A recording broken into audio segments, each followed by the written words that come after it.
Jonathan Trewartha is the CEO of Lincoln Minerals. He joined them 6 months ago, and it's a great turnaround story.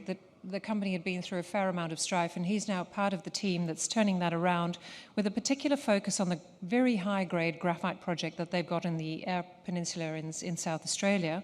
And they also have a couple of other tricks in their bag with some uranium and some magnetite. So please welcome Jonathan Trewartha for his story. Come on up.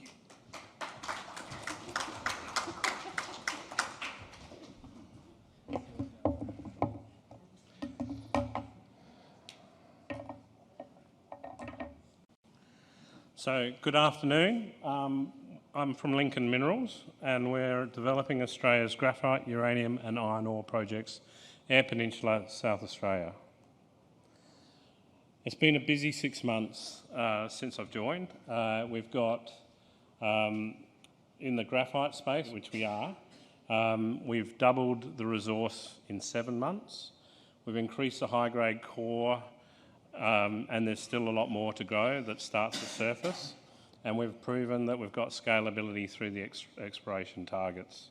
We've also added 2 new commodities. One is uranium and the other one is magnetite. So with uranium, in 2007 Lincoln was IPO'd searching for iron and uranium. They explored for 5 years up until 2011. We've gone back to look at what they've done, and we've found a great exploration portfolio, which I'll discuss shortly.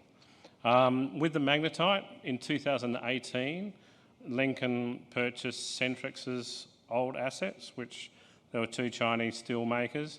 They actually had spent over $70 million and got it up to DFS and approval stage. That asset was effectively forgotten about. So we unearthed that, we validated it, and we've released.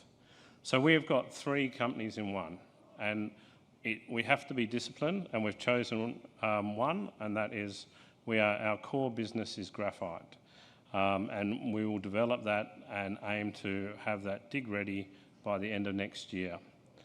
In terms of the uranium and the magnetite, we are totally focused on increasing the value of the shareholders.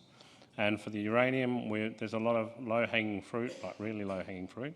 We'll pluck that and then we'll reassess what we do next. With the magnetite, now that's huge, that's 1.2 billion. We'll immediately go out and look for a big brother, which we're doing at the moment.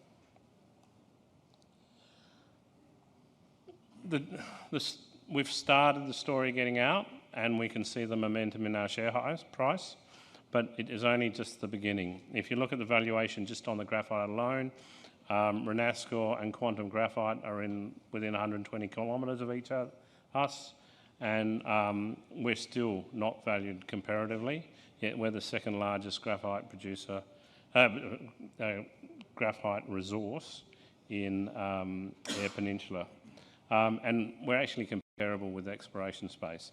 And that doesn't even include the $1.2 billion magnetite, nor the uranium portfolio that we've now introduced.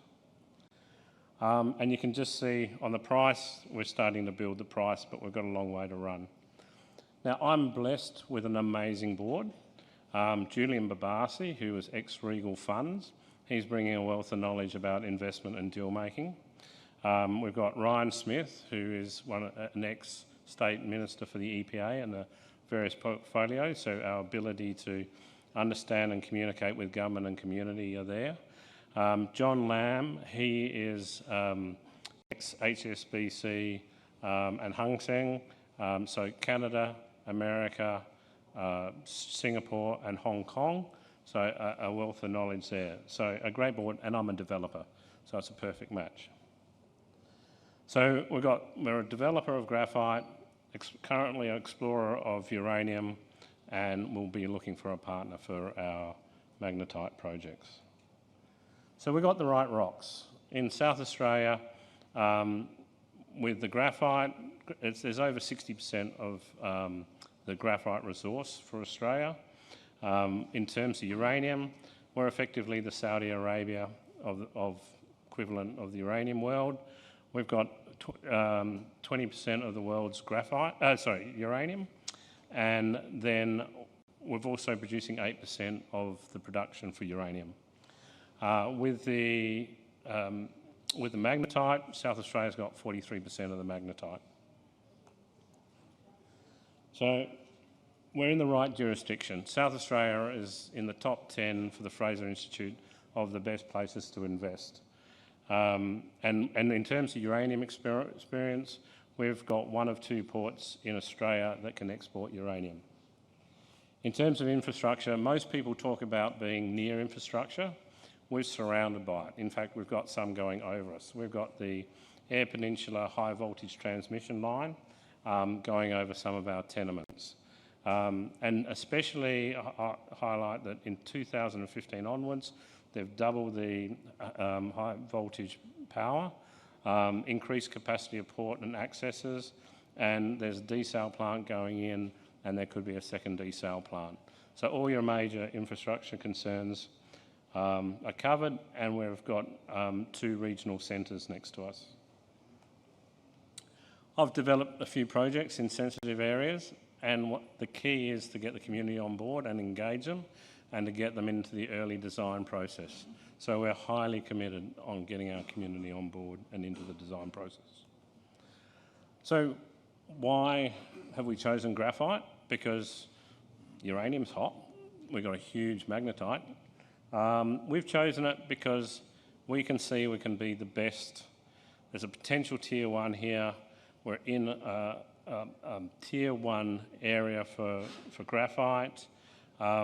We believe in 50% of all batteries have got graphite in it, and it's a geopolitical play as well. So we believe that the price will move and will be there. And we've got a high-grade core on a mining lease that is a competitive advantage. So that's why we're backing the graphite as our core business. In terms of the feasibility, I'll just point out the feasibility. 2017, they did a 35,000 tonne per annum concentrate feasibility. It came up with 33% IRR. It was one of the reasons why I was attracted to join this company. I'm aiming to equal or better that when we're going to double or triple the production in the feasibility, and that's why we doubled the resource. So in terms of the Hutchinson Group, which over 60% of Australia's resource is, that's within 120 k's. Renascor's at the north, Quantum Graphite's at the south, and we're in the middle. And we hold a great tenement package in that area. So we're just going to increase that graphite resource. We've doubled it now, and we'll just slowly increase it over time, drawing down from that exploration targets that we've confirmed and developed.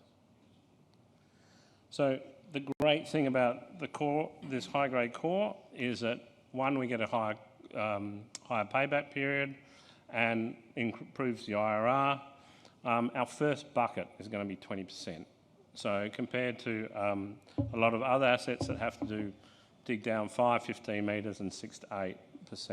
So the PFS will confirm this, but we'd be able to produce a concentrate I believe, in the bottom quartile.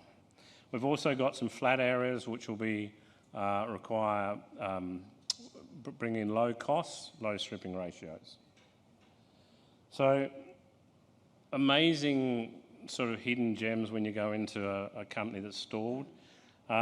Just at the end of 2017, the project, just before it stalled, they sent away 39 tonne to China for their pilot plants. It actually produced a good 95-96% concentrate. Just not anything over 95% is good. And then the hydrofluoric acid, they got 99.9%. So tick for batteries. We've got the right flake. And then they sent it off to Canada, and we got 300 kilo of ferrous-sized graphite, which we can now put into people's hands. I read that report and it's about 4 months ago, and I said, does anyone know where this concentrate is, and no one knew. So I asked the GO to go to the core shed, and we found it. So we can actually put that into people's hands. So I'd say we're 3/4 of the way of the journey. A lot of work's been done. In the next 18 months, we'll finish it. So next 3 months, we're going to focus on trade-off studies and really refining our scope of work for our pre-feasibility, which will aim to finish at the end of the year. Then we'll finish off the feasibility and approvals. We're already on a mining lease. The secondary approvals had nearly been complete with the aim to be dig ready. So uranium. So we've just looked at historic work, and we've got like 2 holes. One at the north that's got, best hole was 570. One to the southern area of our province, we've got at 350. What break even for most mines, cut-off grade is about 250. So not saying we've got a mine yet or a resource, but it says keep going, you're on the right track. And these are our first 2 target areas, Jungle Dam with the 570 and White Flat area. If you look at the radiometrics, which is done pre-competitive data, that's the red stuff's over 135, and that's where it cuts off. So we're pretty excited to get into that area. And if you look at Alligator Energy to the north, that's going to be probably the next uranium mine in Australia, and we've got a good set of provenance. So our green iron project, I'll briefly touch on it because we're going to partner it. It is big, and just to understand the green iron story for some people. So effectively, iron ore in the Pilbara requires coking coal. Magnetite doesn't. So that's an advantage for CO2 footprint. And then also with the magnetite, you can feed it into electric arc furnaces, which can be powered by renewable energy. So that's, and South Australia is going big on the green energy and green steel. So we're part of that. So in terms of the grade, it's a great grade for magnetite. We've got 26% producing a 67% concentrate over the whole of the area. And we'll get a premium. Higher in silica, 4.5, but we've got a coarse grind of 75 microns. So I've been told that we can reduce the grind and reduce that silicon down to a target of 2% that we're after. So our core is graphite mining. We've got 2 assets that we're aiming to increase the value for our shareholders. And we're looking forward to developing this project. Thank you.